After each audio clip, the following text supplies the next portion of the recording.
Yeah, this is Garby Allen. You're watching AEW Insider. What's up, peeps? We're back. As always, I'm your host, Lee Bentz, and thank you so much for joining us for our YouTube edition of the AEW Insider. As I said anymore, I'm just going to do one show chronicling all the big stories of the week. If anything big or serious does happen and I do have time, I will do more. But regardless of that, we do have a great show. We have some AEW news, some WWE news, WWE's full card and my predictions for their TLC 2020. We also have some Impact Wrestling news and some random wrestling and sporting news. So if that is your thing, definitely stick around. We got some great stuff to cover this episode. Remember, if you want to win that Ringside Collectibles exclusive Bray Wyatt Firefly Funhouse figure, you got to stick around to the end of the episode for the details how. Well, since this is the AEW Insider, let's kick it off with some AEW news. AEW. Well, spoiler alert, peeps. We do have a spoiler for AEW Dynamite this week, so definitely tune out now if you do not want to hear it. In 1, 2, and MJF and Chris Jericho win their match next week against Top Flight. No surprise there. After the match, they actually cut a little promo. It was reported in the spoilers that for some reason the segment needed to be reshot. It wasn't noted why they had to reshoot the segment with MJF and Chris Jericho. Both of those guys are masters on the microphone, so it's hard to believe that either of them are at fault. There are spoilers for the entire show online if that's your thing. I just wanted to give you a little peek behind the curtain. Dark Order, Silver, and Reynolds were on AEW Unrestricted this week, and it was a very good interview. You get to hear where they came from and how it is working in AEW. Like a lot of us, a lot of their talent don't even know what's going on themselves until the very last minute. It's a guessing game for majority of the employees there as well. I am talking job-wise, getting hired, getting asked to say, getting a contract, and what have you. Definitely check it out on YouTube. It was a great interview. And also, come to find out that 2 of their Dark Order cohorts were close to losing their jobs in AEW. That would be none other than Stu Grayson and Evil Uno, who do live in Canada. They said, "We travel every 2 weeks to Florida and quarantine in between. We don't leave our houses. That's a stress. There was a time when it was uncertain for both of us because we couldn't make it to work for several months, so we were at risk of being cut. We didn't know the scope of what COVID would be like. We also didn't know what kind of financial hit AEW was going to take. It was very stressful at first, but now it feels like the norm. We have deep roots in this area. We helped build up this whole wrestling scene over the past 15 years. We're still within that decision phase. And those 2 are lucky because some other people who were foreign weren't. B. Priestley and Sadie Gibbs were cut due to the same situation. And a big congrats to Cody and Brandy Rhodes. They did announce that they are expecting their first child together. Cody is a big kid himself in his downtime, so you know he's going to be a great dad. Congrats to you too. On to WWE.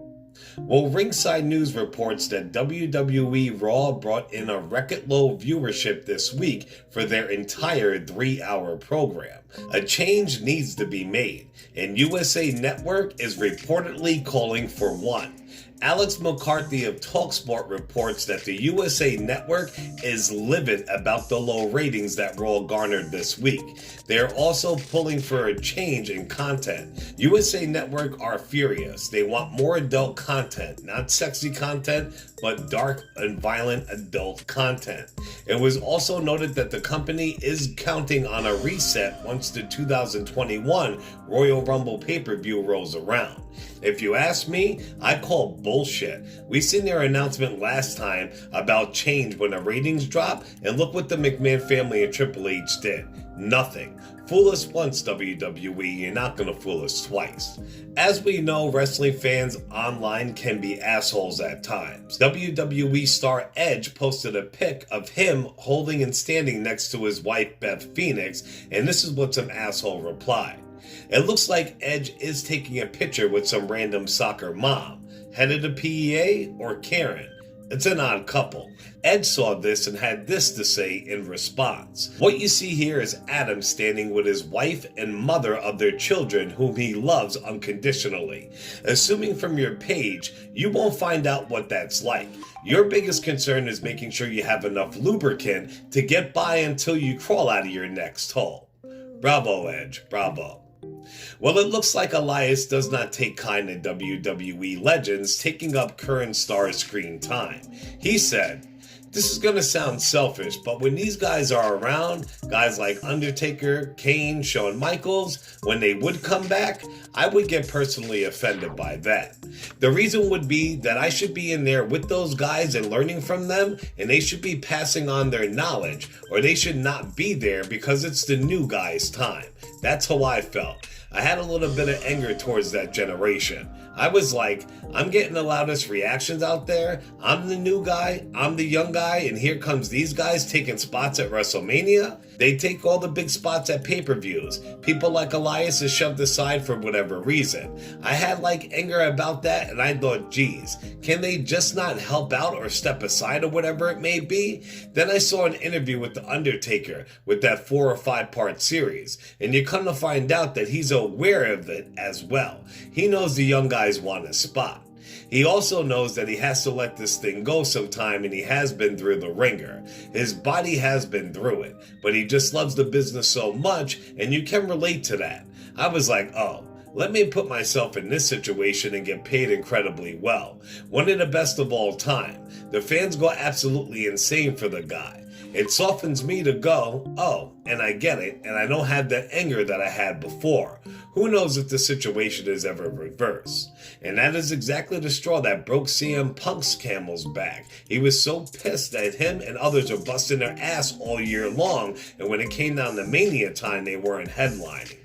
Come to find out, the injury that Cameron Grimes suffered on TV recently is legit, and he does need surgery for it. He will be out of action for 4 to 6 weeks. Alright peeps, but let's move on to WWE TLC 2020. It is this Sunday, December 20th, and kicks off at 7 p.m. Here is the current full card and my personal predictions. We do have the Raw Tag Team Championship match, which is the New Day versus the Hurt Business. Now, the New Day has not done shit since they're split, except put people over, which is a good thing. The Hurt Business is and has been one of my favorite things on Raw since they put the faction together. Hopefully the New Day helps push the Hurt Biz by giving them a win. I gotta go with the Hurt Business. We also have the Women's Tag Team Championship match, which is Nia Jax and Shayna Baszler versus Asuka and a tag team partner to be announced. Now, I know online that Nikki Cross threw her hat in the ring to be her partner. To me, it makes no sense because storyline-wise, she hasn't been doing shit herself. But Jax and Baszler are awesome together, and it has given them something to do. I don't want to see them lose the belts yet, but WWE is known for ruining a good thing. Rumors are that Peyton Royce also wants to be Asuka's mystery partner, which would be great because they have not done much with either Iconic since their split.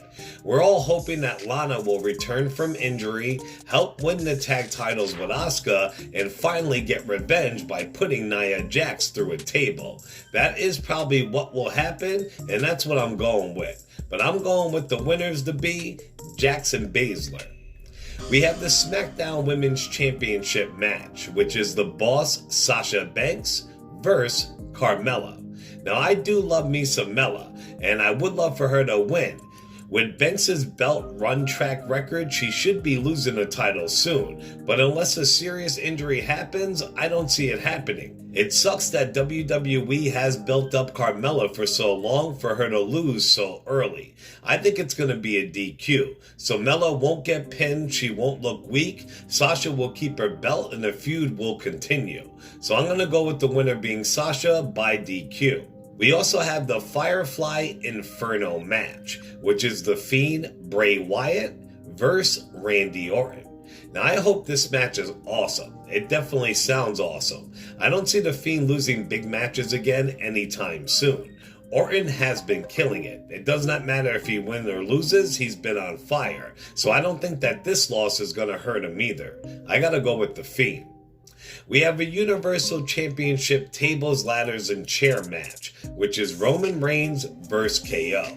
I got a feeling this match isn't going to be too slow like some of Roman's have been. Not that it's a bad thing, he's been doing some great storytelling during those matches, but KO is hardcore. That motherfucker will go balls to the wall, so I think they're going to beat the shit out of each other. I mean, in this match though, Roman does have to win, right? He has been the best thing on WWE TV for months now. KO is my dog, but he's not going to win this fight. And when are we going to see the other Uso brother return? Maybe one interferes and KO takes him out and he's about to win the match, and then the other Uso shows up, helps his cousin Roman retain the title, and joins their stable of Roman's family. Who knows? But I'm going to go with Roman. And finally, we have the WWE Championship up for grabs. It is a tables, ladders, and chair match. We have Drew McIntyre versus AJ Styles. Now, I love that Drew won the belt earlier this year, and he has been a good champion, but I've been saying for about 2 months now that he needs to lose that belt. He did, and he won it back days later. AJ Styles is one of the best of all times, but he doesn't need another title. His title runs can be a little bit boring in WWE, but he does have that new bodyguard and storyline going for him. This one is definitely a toss-up, but I'm going to go with AJ Styles. Alright, peeps, well that's it for this episode. Don't be upset though, we still got a lot more news. Just while I'm recording it, I can see how long it's running in time-wise. So I'm going to break it up into 2 parts. I'm going to do a best of the week for this week, part 2, and that's going to be a bunch of Impact Wrestling, plus some awesome random wrestling and sporting news. So I'll be posting that later tonight or early tomorrow. Remember, if you want to win a WWE Fiend Elite ringside collectible Bray Wyatt Firefly Funhouse figure, this is how you can. You gotta stay right here on YouTube. If you're not a subscriber, make sure you do that. Besides subbing to the channel, like, share, and comment on any video, including this one. So subscribe to our YouTube at AEW Insider, pick any video your little heart desires, like, share, and comment, and when we hit 500 subs, I will be sending that figure out to the lucky winner. Remember to show us some love on all major podcasting platforms, also on Facebook and YouTube under the AEW Insider, and on Twitter under the AEW Insider 1 as a number 1. And remember, peeps, I will be posting part 2 of the wrestling news of the week either later tonight or early tomorrow. So if you don't want to miss out on those great stories, make sure you hit that little bell so you're notified. Alright, peeps, I'll see you guys in a little bit. Thanks for tuning in. Ciao.